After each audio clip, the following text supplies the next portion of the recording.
اللہ کے نبی صلی اللہ علیہ وسلم نے صحابہ کو روانہ کیا تھا۔ سیف البحر یعنی کہ ساحل سمندر پر ایک مارکا تھا جو اللہ کے نبی صلی اللہ علیہ وسلم نے صحابہ کو روانہ کیا تھا، اور یہ بھی میں نے بتایا تھا ماہ رمضان کا مہینہ تھا اور مارچ کا مہینہ تھا۔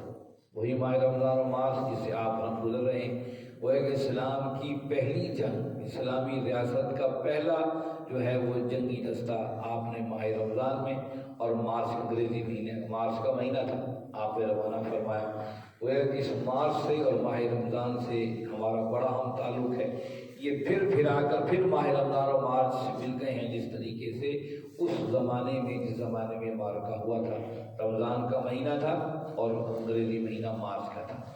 یہ پہلا سریہ تھا، اس میں حضرت حمزہ رضی اللہ تعالیٰ عنہ کے حوالے آپ نے پرچم فرمایا، کمان بھی ان کے حوالے کی تھی۔ اس کے بعد مسلسل رمضان میں، پھر شوال میں، پھر ذیقعد میں، یہ مسلسل ذیقعد تک ہر مہینے کہیں نہ کہیں جنگی مہم اللہ کے نبی صلی اللہ علیہ وسلم روانہ فرماتے رہے۔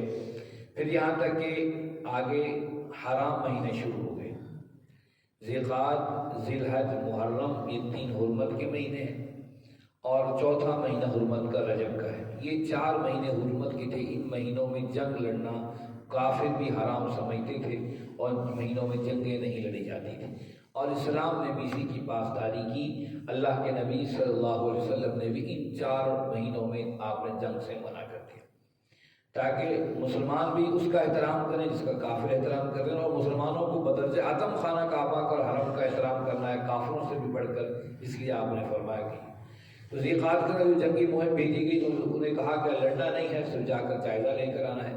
اور یہ میں نے آپ کو بتا دیا تھا شروع میں کہ وہ جو آپ نے صحابہ کے لشکر کو کسی مہم پہ روانہ کیا ہو اسے سریہ کہا جاتا ہے، اور اس میں اللہ کے نبی صلی اللہ علیہ وسلم بنفس نفیس شریک ہوں اسے غزوہ کہا جاتا ہے۔ اب جو ہی اگلا ہجرت کا دوسرا سال شروع ہوا، محرم گزرا، یہ حرمت کا مہینہ تھا۔ سفر کے مہینے میں اللہ کے نبی صلی اللہ علیہ وسلم خود صحابہ کو لے کر نکلے۔ یہ مقام ابوا تھا، اسے غزوہ ابوا بھی کہا جاتا ہے۔ یہ پہلا مارکا تھا جس میں اللہ کے نبی صلی اللہ علیہ وسلم بنفس نفیس خود نکلے، اور آپ نے اس لشکر کے اندر جھنڈا حمزہ رضی اللہ عنہ کے حوالے کیا۔ اس زمانے میں جھنڈے کی بڑی اہمیت تھی۔ کسی لشکر کا جو تھا نکلتا تھا اپنا جھنڈا پرچم لے کر نکلتا۔ یہ رومن امپائر کی جنگیں دیکھ لیجیے، ماضی کی 3 جنگیں دیکھ لیجیے، انگریزوں کے جب زمانے کی جنگ تک جب یہاں ہوئی تو جھنڈوں کی بڑی اہمیت تھی۔ اگر جھنڈا گر جاتا تھا تو سمجھ جاتا اس قوم اس فوج کو شکست ہو گئی ہے۔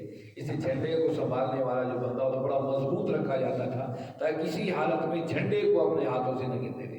اگر سارے لوگ کٹ گئے ہیں، جھنڈا موجود ہے تو اس کی جو ہے فتح یا بھی اس کی سمجھی جاتی، کیونکہ جھنڈا گر گیا ہے۔ لشکر چاہے بھاگے نہ بھاگے، خود عوام جو اس جھنڈے کے نیچے لڑنے والے ہوتے تھے وہ بھی جھنڈے گر جانے کے بعد حوصلہ ہار دیتے، جھنڈا گر گیا ہے اب تو معاملہ ہی خراب ہے۔ تو اللہ کے نبی صلی اللہ علیہ وسلم نے انہی لوگوں کی ترتیب پر جو عرب کے اندر آئی تھا آپ نے بھی جھنڈے کا آغاز کیا۔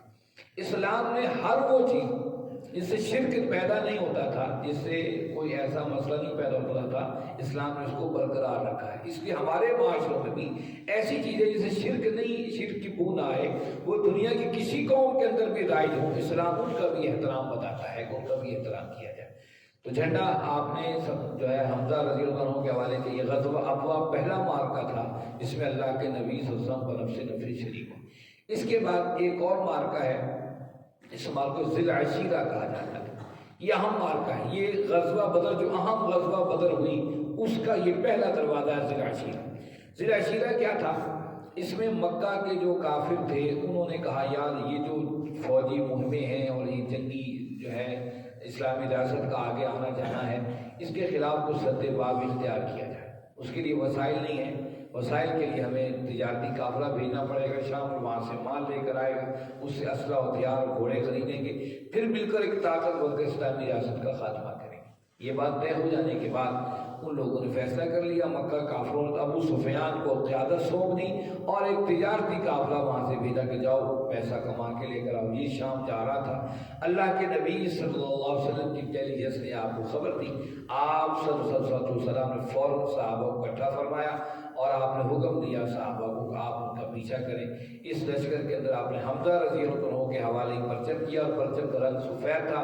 آپ میں جا کر اس معاملے کو دیکھو، لیکن ان کے پہنچنے تک ابو سفیان قافلے کو لے کر نکل چکا تھا، یہ ذوالعشیرہ کہا جاتا ہے۔ اس کے بعد ایک اور اہم مارکہ ہوا، جو اب مارکہ ہوا یہ رجب کے مہینے کے اندر ہوا۔ اس مارکے کے اندر عبداللہ بن جحش رضی اللہ تعالیٰ کو اللہ کے نبی صلی اللہ علیہ وسلم نے خط دیا اور کہا کہ عبداللہ اس کو لے کر چلو، جب تم طائف کے قریب پہنچو اس وقت کے خط کو کھول کے پڑھنا۔ عبداللہ بن جحش رشتے میں اللہ کے نبی صلی اللہ علیہ وسلم کے برادر نسبتی بھی ہیں، یعنی کہ صالح ہیں، ٹھیک ہے۔ تو یہ زینب بنت جحش کے بھائی تھے عبداللہ بن جحش رضی اللہ عنہ، لیکن مجاہد تھے، سپاہی تھے، پہلے لوگوں میں ایمان لے کر آنے والے تھے۔ آپ صلی اللہ علیہ وسلم ان کے ساتھ روانہ فرمایا خط دے کر کہ یہ خط آپ نے وہاں جا کر پڑھنا ہے۔ یہ ابھی رجب کا مہینہ شروع ہو چکا تھا، رجب کی تاریخیں آخری تھیں۔ آپ نے لشکر کو روانہ کیا، یہ لشکر گیا، جب وہاں جا کر ایک وادی میں پہنچے تو خط پڑھا، خط میں لکھا تھا کہ یہاں ابھی قافلہ گزرنے والا ہے، اس قافلے کی ریکی کرنی ہے، اس قافلے پر گھات لگانی ہے، کیا کرتا ہے؟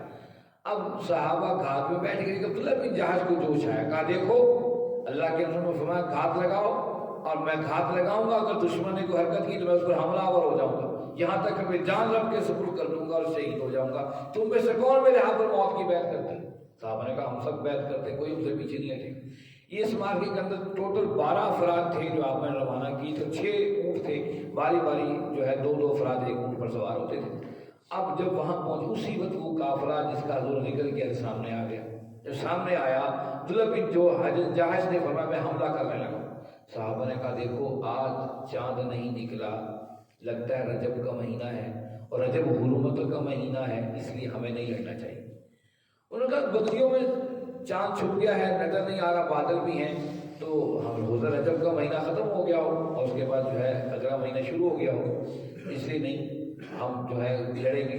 اب یہ اختلاف پیدا ہو گیا، بعض صحابہ نے کہا کہ ہمیں ابھی تک پتہ نہیں ہے رجب کا مہینہ ہے یا ختم ہو گیا اور شعبان کا مہینہ شروع ہوا ہے کہ نہیں ہوا۔ اس پر عبداللہ بن جحش جوش میں کھڑے کہا میں تو جا رہا ہوں، جس سے میرے ساتھ چلنا ہے شہادت کا تاج پہننا ہوا جائے۔ صحابہ نے کہا ہم تو آپ کو چھوڑیں گے نہیں۔ یہ صحابہ نے حملہ کر دیا، اس میں عمر بن خضر بھی ایک تھا کافر، وہ قتل ہو گیا، اور 2 افراد عثمان اور نوفل 2 افراد پکڑے گئے جو ہی، اور ان کافرے والوں کا مال غنیمت مال اکٹھا کر لیا، اس میں سے خمس نکالا۔ قرآن نے کہا 5واں حصہ جو مال غنیمت دشمنوں سے چھینا جائے گا وہ اللہ اور اس کے رسول کا اسے خمس کہتے ہیں۔ اس مارکے کے بعد عبداللہ بن جحش رضی اللہ عنہ نے خمس نکالا، یہ پہلا مارکہ تھا، اس میں اسلام کا پہلا حصہ اللہ اور اس کے رسول کا نکالا گیا، اسے خمس کہتے ہیں، اور پہلا یہ اسلام کا لشکر تھا، اس میں پہلا کافر مارا گیا عمر بن مخزر میں اس کا نام تھا، اور یہ پہلے 2 قیدی تھے اسلام کے جو عثمان و نوفل کے نام سے جو قیدی پکڑے گئے تھے، یہ پہلا مارکہ اور پہلے وہ افراد۔ یہ سارے اب پھولے نہ سمائے بارگاہ رسالت میں یا رسول اللہ صلی اللہ علیہ وسلم، یہ مال غنیمت ہے، اس کا 5واں حصہ ہے، اور یہ 2 قیدی ہیں، یہ پہلا اسلام کا تھا، یہ تھی رجب کے آخر۔ ابھی بات ہو رہی تھی کہ صحابی نے کہا یا رسول اللہ صلی اللہ علیہ وسلم حملہ تو ہم نے کر دیا لیکن حرمت والا مہینہ ختم ہوا یا نہ ہو اس پہ ہمارا ڈاؤٹ ہے۔ اب یہ باتیں ہو رہی تھیں، جو مکہ کے لوگ تھے وہ پورے علاقے میں یہ اڑا دی کہ اچھا رجب کے مہینے میں، حرمت کے مہینے میں مسلمانوں نے حملہ کیا، گویا کہ حرمت کے مہینوں کو تسلیم ہی نہیں کرتے۔ اب یہ بات حرمت کے مہینوں کو تسلیم نہیں کرتے، اس سے عرب کے لوگوں میں جذبات انگیختہ ہو گئے کہ ہیں ہم تو ابھی تک سمجھ رہے تھے کہ یہ مقامی کوئی تحریک ہے لیکن عرب کے اصولوں کو احترام کریں گے، انہوں نے خانہ کعبہ کا بھی احترام نہیں کیا اور حرمت کے مہینوں میں۔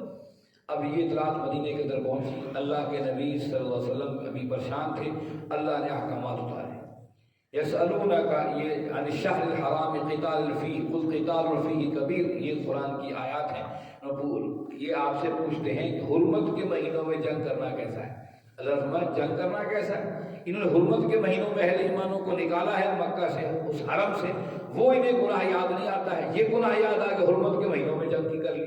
جب مسلمانوں کو نکالا ہے اپنے گھروں سے، اس حرم سے، اس بستی سے، کوئی جرم نہیں تھا، اس پر کوئی اعتراض نہیں، اس پر اعتراض ہے حرمت کے مہینے میں، تو اس پہ اللہ نے سختی سے کفار کی جو ہے وہ بیکنی کی۔ لیکن اللہ کے نبی صلی اللہ علیہ وسلم پھر بھی عمر بن خزرمے کو خون بہا دیا، خون بہا کے کیا دیت ادا کی، اگر ہم سے غلطی ہو گئی ہے تم یہ کہتے ہو کہ یہ مہینہ حرمت کا تھا، تو جو حرمت کے مہینے کے اندر کارروائی کی جاتی تھی اس کی سزا عرب، پورے عرب کے اندر تھی، اس کی دیت ادا کی ہے۔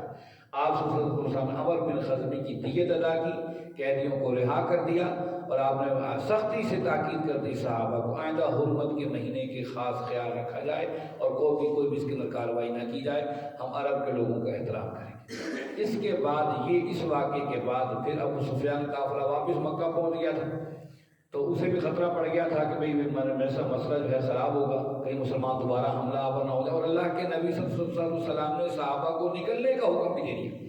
جب آپ کو اطلاع ملی ابو سفیان کا قافلہ شام سے واپس آ رہا ہے، جو میں نے آپ کے سامنے غزوہ سریہ ذو العشیرہ کا تذکرہ کیا، تو اللہ کے مسجد نبوی کے اندر تشریف فرما تھے، آپ نے صحابہ سے نکلو، ابو سفیان اب مال متاع کما کر لے کر آ رہا ہے، اس اسلامی ریاست کو ختم کرنے کے لیے ہتھیار خریدے جائیں گے، چلو میرے ساتھ۔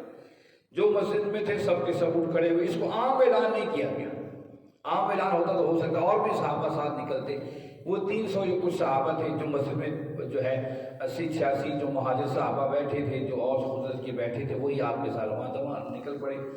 آپ جب نکلے تو ان کی انٹیلیجنس بھی بڑی تیز تھی، کمال دیکھی، انہیں بھی ابو سفیان کو اطلاع مل گئی کہ ہم پر اب حملہ کرنے کے لیے آ رہے ہیں محمد صلی اللہ علیہ وسلم کے سپاہی و ساتھی۔ اس نے فوراً ایک بندے کو بھیجا مدینہ کے اندر، زمزمہ اس کا نام تھا، کہ جا کر مکہ میں اطلاع دو کہ ہم خطرے میں ہیں۔ اس نے اپنے اونٹ کے کان کاٹ دیے اور جو ہے اونٹ کے اوپر جو پلان ہوتا ہے اس پہ کھڑا ہو کر اعلان کر دیا، اپنے کپڑے پھاڑتے، اوے بچاؤ بچاؤ، ابو سفیان کا قافلہ تو پھنس گیا ہے۔ ابو جہل کو بڑا غصہ آیا، یہ ابو مسلمانوں کی اتنی ضرورت ہو گئی۔ اس نے فوراً لشکر تیار کیا، 1000 کا لشکر، کیل کانٹے سے لیس، 600 زرہیں اور 700 گھوڑے اور ہر قسم کا ہتھیار اور اونٹ لے کر وہ چل پڑا وہاں سے۔ اللہ کے نبی صلی اللہ علیہ وسلم ایک مقام پر پہنچے تو آپ کو اطلاع ملی کہ ابو سفیان کا قافلہ بچ نکلا ہے اور ابو جہل اپنے لشکر کو لے کر مدینہ ریاست پر حملہ کرنے کے لیے آ رہا۔ یہ وہاں موقع تھا جب آپ نے اپنے جان نثاران سے ان کی وفاداری مانگی۔ وہ کیسے مانگی، انشاءاللہ اس کا آئندہ اتوار کو تذکرہ ہوگا۔ یہ وہ مارکہ غزوہ بدر کی طرف ہم جا رہے ہیں، یہ بڑا اہم مارکہ تھا، اس کی تفصیلات ہوں گی۔ اسی ماہ رمضان میں لڑا گیا، ماہ رمضان کی 17 تاریخ تھی جب یہ مارکہ لڑا گیا، 17واں روزہ آ رہا ہے، اسی دن یہ مارکہ ہوا تھا۔ اور اس میں اہل ایمان نے داد و شجاعت کی ایسی مثالیں قائم کی کہ قرآن نے اسے یوم الفرقان قرار دیا۔ پتہ ہے فرقان کس کو کہتے ہیں؟ فرقان قرآن مجید کا نام ہے، قرآن کے نام ہے، اس کا نام ایک فرقان بھی ہے۔ فرقان کا مطلب حق کو باطل کی تمیز کرنے والی کتاب۔ آپ نے قرآن کی نسبت سے اس مارکہ غزوہ بدر کو یوم الفرقان قرار دی گئی۔ یہ یوم الفرقان حد فاصل ہے۔ اللہ اور اس کے رسول کا وفادار کون ہے؟ اللہ اور اس کے رسول کے ساتھ وفاداری کن کی جو ہے 2 نمبری ہے، کن کی کیا ہے، اس مارکہ بدر میں پیش آیا۔ اس کا تذکرہ انشاءاللہ آئندہ اتوار کو تفصیلاً ہوگا کہ اس میں کیا کیا مارکے تھے اور کیا کیا معاملے تھے۔ میرے بھائیو، یہ وہ صحابہ کی اللہ کے نبی کی زندگیاں ہیں جن زندگیوں کو ہمیں اپنی زندگی کا حصہ بنانا ہے، اور اسی پر چل کر ہمیں کامیابی کے راستے ملنے ہیں۔ اور کوئی کامیابی کا راستہ اس امت کے لیے کوئی نہیں، اس امت کے لیے کوئی اور لائن ہے ہی نہیں، وہی لائن ہے جو اللہ اور اس کے رسول صلی اللہ علیہ وسلم نے طے کر دی ہے۔ اگر آپ ہم کامیابی چاہتے ہیں تو اسی ذریعے سے ہمیں کامیابی ملے گی اور کسی ذریعے سے نہیں۔ اسے سیرت النبی کی کوئی نہ کوئی کتاب اپنے مطالعے میں ضرور رکھیں، ضرور رکھیں۔ اگر کسی کو سیرت النبی کی کتاب چاہیے ہو تو میں حاضر ہوں، یہ مرکز حاضر ہے، ہم آپ کو کتاب لے کر دیں گے جس سے آپ سیرت النبی کا مطالعہ کر سکتے ہیں۔ جسے کوئی شوق ہو اس کو کتاب رکھنے کی، اپنے گھر میں سجا کر رکھنے کی، پڑھنے والا ہو، انشاءاللہ ہم اسے سیرت النبی کی کتاب بھی دیں گے اللہ نے چاہا تو۔ لیکن پڑھنے والا ہو، شوق رکھنے والا ہو، اسے یہ بھی یاد رکھیے۔ اللہ رب العزت سے دعا ہے، اللہ رب العزت آپ ہم سب کو سمجھنے اور اس پر عمل کرنے کی توفیق عطا فرمائیں۔ وآخر